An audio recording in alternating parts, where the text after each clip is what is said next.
बिस्मिल्लाहिर्रहमानिर्रहीम। अस्सलाम वालेकुम डियर स्टूडेंट्स। 10th क्लास की केमिस्ट्री का हम चैप्टर नंबर 15 पढ़ रहे हैं और पानी की खसूसियात के बारे में हम पढ़ेंगे कि पानी की जो खसूसियात हैं वो कौन कौन सी होती हैं। प्रॉपर्टीज़ ऑफ वाटर्स के बारे में हम पढ़ेंगे। पानी की कुछ ख़ास खसूसियात होती हैं, हम उनके बारे में पढ़ेंगे। सबसे पहले हम पढ़ते हैं कि जो पानी है वो कैसे बनता है। पानी दो एलिमेंट्स हाइड्रोजन और ऑक्सीजन पर मुश्तमिल होता है। पानी दो एलिमेंट्स पर मुश्तमिल होता है जिसमें हाइड्रोजन और ऑक्सीजन है। हम सब जानते हैं कि पानी का जो मॉलिक्यूलर फार्मूला है वो H2O है। तो इसमें दो हाइड्रोजन और एक ऑक्सीजन होता है। पानी का एक मॉलिक्यूल बनाने के लिए ऑक्सीजन का एक एटम और हाइड्रोजन के दो एटम मिलते हैं तो पानी बनता है। पानी का एक मॉलिक्यूल बनाने के लिए ऑक्सीजन का क्या एक एटम और हाइड्रोजन के दो एटम जो हैं ये आपस में मिलते हैं तो पानी का एक मॉलिक्यूल बन जाता है। खालस पानी जो होता है वो शफाफ होता है, बेरंग, बेबू और बेज़ायका माया है। खालस पानी शफाफ, बेरंग, बेबू और बेज़ायका माया होता है जो मंदरजा ज़ैल खसूसियात रखता है। तो हम इसकी पानी की जो खसूसियात हैं वो हम पढ़ते हैं कि पानी में कौन कौन सी खसूसियात होती हैं। तो पानी का जो मॉलिक्यूलर फार्मूला है ये डायग्राम में भी हम देख लेते हैं। H2O, एक H ये दो H और एक ऑक्सीजन के मिलने से वाटर बनता है। H2O पानी का मॉलिक्यूलर फार्मूला है। ये H2O इस तरह का वाटर का मॉलिक्यूल होता है। और जो शवाफ पानी होता है वो जो खालिस पानी होता है वो ये जो हम गिलास में डाल के पीते हैं, जो गिलास पीने वाला जो पानी होता है, जो बोतलों के अंदर डिस्टिल्ड वाटर मिलता है, मिनरल वाटर जो हमें मिलता है, तो वो शफाफ होता है, बेजायका होता है, बेरंग होता है और बेबू होता है। ये पानी हम पीने के लिए इस्तेमाल करते हैं। तो शफाफ और खालिस पानी जो होता है उसकी कुछ खसूसियात होती हैं। शफाफ होता है, बेजायका होता है, बेबू होता है और बेरंग होता है। पहली प्रॉपर्टी वो ये है कि वाटर जो होता है, पानी ये है, ये न्यूट्रल होता है। पानी क्या है, ये न्यूट्रल होता है। इसका लिटमस पर कोई असर नहीं होता। तो पहले हम इसके कुछ पॉइंट्स हैं वो हम रीड कर लेते हैं, पढ़ लेते हैं। उसके बाद हम डायग्राम पर समझेंगे कि लिटमस क्या होता है और इसको किस तरह से टेस्ट किया जाता है। तो वाटर जो होता है ये न्यूट्रल होता है, इसका लिटमस पर कोई असर नहीं होता। नंबर 2 है समंदर की सतह पर इसका फ्रीजिंग पॉइंट जो है वो 0 डिग्री सेंटीग्रेड और बॉइलिंग पॉइंट 100 डिग्री सेंटीग्रेड है। समंदर की सतह पर वाटर का जो फ्रीजिंग पॉइंट है वो क्या है, 0 डिग्री सेंटीग्रेड और जो बॉइलिंग पॉइंट है वो 100 डिग्री सेंटीग्रेड है। ये इसकी स्पेसिफिक खसूसियात हैं वाटर की कि पानी जो है ये 0 डिग्री सेंटीग्रेड पर जम जाता है और 100 डिग्री सेंटीग्रेड पर ये बॉयल करना शुरू कर देता है। तो ये भी इसकी प्रॉपर्टी है। तीसरी प्रॉपर्टी वो ये है कि 4 डिग्री सेंटीग्रेड पर इसकी डेंसिटी ज़्यादा से ज़्यादा होती है जो कि 1 ग्राम पर सेंटीमीटर क्यूब है। 4 डिग्री सेंटीग्रेड पर 4 डिग्री सेंटीग्रेड पर वाटर की जो डेंसिटी है वो क्या है, ज़्यादा से ज़्यादा होती है और जो कि 1 ग्राम पर सेंटीमीटर क्यूब है। तो तीन बातें हमने पढ़ ली। पहला हमने पढ़ लिया वाटर न्यूट्रल होता है, दूसरा हमने इसका फ्रीजिंग और बॉइलिंग पॉइंट के बारे में बात की है और तीसरी हमने डेंसिटी के बारे में बात की है कि 4 डिग्री सेंटीग्रेड पर वाटर की डेंसिटी क्या होती है, ज़्यादा से ज़्यादा होती है। तो ये भी हम इंशाल्लाह डायग्राम की मदद से समझेंगे। एक और पॉइंट हम पढ़ते हैं, ये आयनिक और मॉलिक्यूलर कंपाउंड के लिए बेहतरीन सॉल्वेंट है। वाटर क्या है कि आयनिक और मॉलिक्यूलर कंपाउंड के लिए बेहतरीन सॉल्वेंट है। तो चलिए अब हम डायग्राम की तरफ चलते हैं।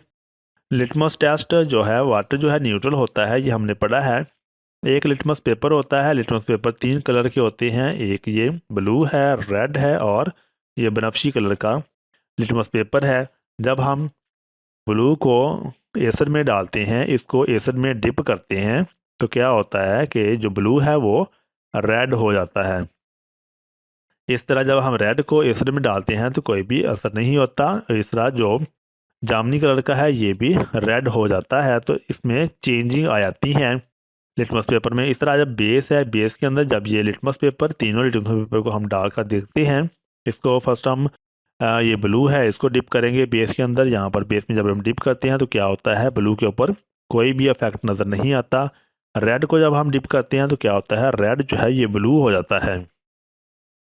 इस तरह जो बनफशी कलर का है ये भी ब्लू हो जाता है। अब हम वाटर को देते हैं, इसमें वाटर डाला हुआ है, इसमें प्योर पानी है। वाटर जो है इसका अब क्या असर होगा, अब इसमें वाटर डाला हुआ है, न्यूट्रल है, ये वाटर है इसके अंदर। तो वाटर वाले में जब हम ब्लू डालते हैं तो ब्लू के ऊपर कोई भी इफेक्ट नज़र नहीं आता।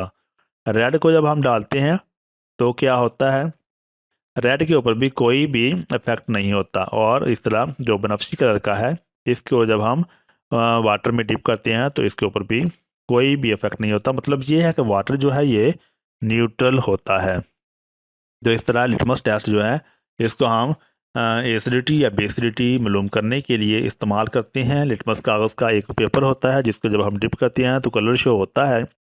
उस कलर के हिसाब से हमें पता चल जाता है कि जो दिया गया सोल्यूशन है या जो दिया गया एसिड है कि बेस है, कौन सा सोल्यूशन हमें दिया गया है। तो वाटर जो है इसके ऊपर लिटमस का कोई भी अफेक्ट नहीं होता, लिटमस वैसे का वैसा ही रहता है। इसलिए जो वाटर है इसको न्यूट्रल कहते हैं। हमने डेंसिटी की बात की थी। डेंसिटी जो होती है वाटर की 4 डिग्री सेंटीग्रेड पर ये मैक्सिमम होती है। ये 4 डिग्री सेंटीग्रेड यहाँ पर 4 डिग्री सेंटीग्रेड मुकम्मल होता है। तो यहाँ पर जो वाटर की डेंसिटी है ये मैक्सिमम है। तो यहाँ पर हम टेम्परेचर जब देखते हैं तो टेम्परेचर यहाँ पर 0 है। 0 के बाद यहाँ पर इसको हमने 20 हिस्सों में डिवाइड करना है। तो यहाँ पर 4 यहाँ पर आ जाता है। तो यहाँ पर 4 डिग्री सेंटीग्रेड पर जो वाटर की डेंसिटी है वो मैक्सिमम होती है। 1 ग्राम पर डेसीमीटर क्यूब होती है। 1 ग्राम पर डेसीमीटर क्यूब डेंसिटी होती है। तो ये हमने ग्राम पर सेंटीमीटर क्यूब लिखा हुआ है। तो 4 डिग्री सेंटीग्रेड के ऊपर जो वाटर है उसकी डेंसिटी क्या है, मैक्सिमम है। जब हम टेम्परेचर को बढ़ाते हैं 20 कर देते हैं तो डेंसिटी क्या होती है, बतदरीज कम होती जाती है। 40 डिग्री सेंटीग्रेड पर टेम्परेचर पर जो डेंसिटी है वो और कम हो जाती है। 60 पर डेंसिटी और कम हो जाती है। और इसी तरह 80 पर डेंसिटी और कम हो जाती है। इसी तरह जब हम 0 से बैकवर्ड की तरफ चलते हैं तो क्या होता है, डेंसिटी ग्रेजुअली डिक्रीज होना शुरू हो जाती है, कम होना होती है। इवन के -20 डिग्री सेंटीग्रेड के ऊपर जो डेंसिटी है वो बहुत ज़्यादा कम हो जाती है। और डेंसिटी जो है जितना हम टेम्परेचर कम करते जाएंगे उतनी डेंसिटी जो है वो कम होती जाती है। तो मैक्सिमम जो डेंसिटी है वाटर की वो 4 डिग्री सेंटीग्रेड पर मैक्सिमम होती है। तो ये पेपर में भी सवाल पूछा जा सकता है कि मैक्सिमम डेंसिटी वाटर की कितनी होती है। तो 4 डिग्री सेंटीग्रेड पर वाटर की जो डेंसिटी है ये मैक्सिमम होती है।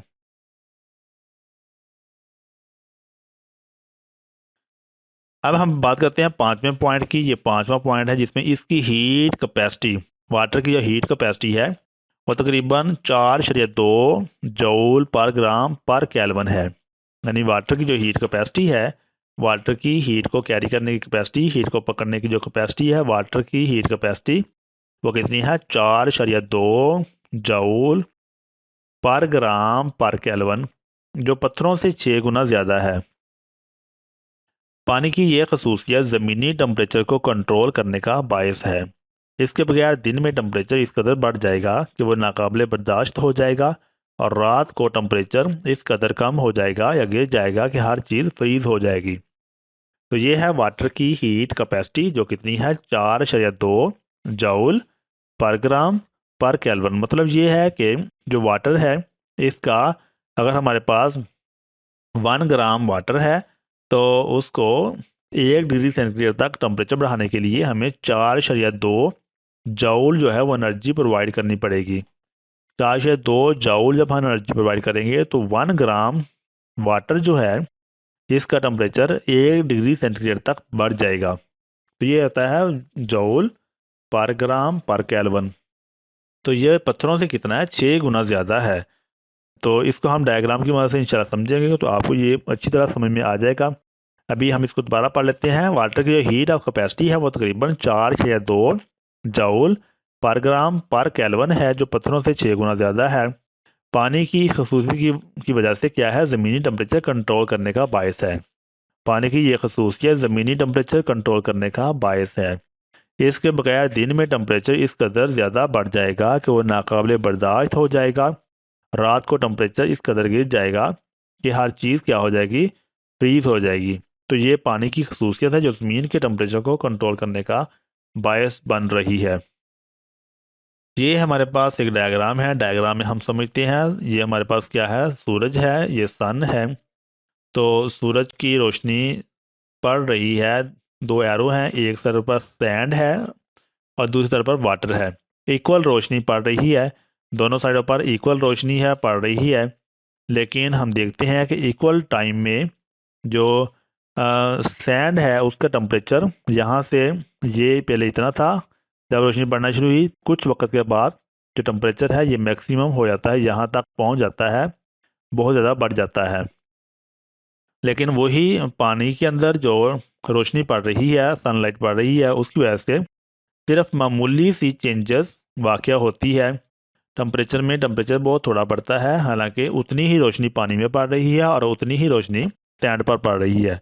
बराबर टाइम में जो पानी है उसकी जो टेम्परेचर है वो बहुत थोड़ा राइज होता है, बहुत थोड़ा बढ़ता है, और जो सैंड है उसका टेम्परेचर बहुत ज़्यादा बढ़ जाता है। तो ये है वाटर की हीट कैपेसिटी, कि वाटर जो है ये बहुत ज़्यादा जो है हीट कैपेसिटी रखने की सलाहियत रखता है। वाटर की जो हीट कैपेसिटी है वो 4.2 जूल पर ग्राम पर केल्विन है। तो इससे ये अंदाज़ा हो जाता है कि जो पानी है इसकी जो हीट कैपेसिटी है वो बहुत ज़्यादा है, यानी पत्थरों से भी 6 गुना ज़्यादा ये हीट कैपेसिटी इसकी मौजूद है। तो उम्मीद है कि ये डायग्राम से आपको हीट कैपेसिटी की जो टर्म है वो समझ में आ गई होगी कि जो वाटर है ये ज़्यादा हीट को अपने अंदर जज़ब करने की सलाहियत रखता है, और जिससे टेम्परेचर जो है वो कम बढ़ता है, और जो सैंड है इसमें जो हीट है उसको जज़ब करने की सलाहियत कम है और हीट बहुत ज़्यादा शो हो जाती है। पानी की सरफेस टेंशन बहुत ज़्यादा है, पानी की जो सरफेस टेंशन है वो बहुत ज़्यादा है। इसकी ये खसूसियत कैपिलरी एक्शन का मौजिब है। सरफेस टेंशन ये क्या होता है? सरफेस टेंशन पानी की जो ऊपर इसकी सरफेस होती है उसमें जो मालिक्यूल होते हैं आपस में करीब करीब बहुत मजबूती के साथ जुड़ जाते हैं, जिसको सरफेस टेंशन कहते हैं। तो पानी की सरफेस टेंशन बहुत ज़्यादा है। इसकी ये खसूसियत कैपिलरी एक्शन का मौजूद है। अब कैपिलरी एक्शन क्या होता है? कैपिलरी एक्शन ये वो अमल है जिसके ज़रिए पौधों में जड़ों से पत्तों तक पानी ऊपर चढ़ता है, यानी पौधों में जो पानी है वो जड़ों से पत्तों तक पहुंचता है, वो कैपिलरी एक्शन के ज़रिए पहुंचता है। ये अमल ज़मीनी पौधों की बका के लिए बहुत अहम है। तो कैपिलरी एक्शन को हम डायग्राम की मदद से देखते हैं। ये सरफेस टेंशन है जिसमें मच्छर जो है ये पानी के ऊपर बैठे हुए हैं, लेकिन मच्छर जो हैं ये पानी के अंदर डूबते नहीं हैं। इनके जो पाँव हैं ये पानी के ऊपर सरफेस टेंशन की वजह से ऊपर तैरते रहते हैं। कैपिलरी एक्शन ये जिसमें एक बारीक नली है उसमें पानी बहुत ज़्यादा ऊपर चढ़ा हुआ है, उससे ज़रा मोटी है तो उसमें पानी थोड़ा सा कम चढ़ा हुआ है, और जो जितनी मोटी नली है उतनी ही पानी उसमें कम चढ़ता है। तो इसको हम कैपिलरी एक्शन कहते हैं कि बारीक सी जो कैपिलरी है उसमें पानी का ऊपर चढ़ना कैपिलरी एक्शन कहलाता है। तो कैपिलरी एक्शन का जो दारोमदार है वो सरफेस टेंशन पर ही डिपेंड करता है। वाटर की सरफेस टेंशन ज़्यादा होती है जो बारीक सी नली में ज़्यादा ऊपर तक चढ़ जाता है। तो यही वो अमल है जिसके ज़रिए जो पानी है पौधों में जड़ों से जो है वो पत्तों तक पहुंचता है। कैपिलरी एक्शन की मदद से ही पानी जो है वो जड़ों से पत्तों तक पहुंचता है। तो ये था हमारा आज का सबक जिसमें हमने प्रॉपर्टी ऑफ वाटर, पानी की जो खसूसियात वो हमने पढ़ी है। उम्मीद है कि जो हमने पढ़ा है वो आपको समझ में आ गया होगा। अपना बहुत सारा ख्याल रखिएगा। अल्लाह ताला हम सबका हामी नासर हो। अल्लाह हाफिज़।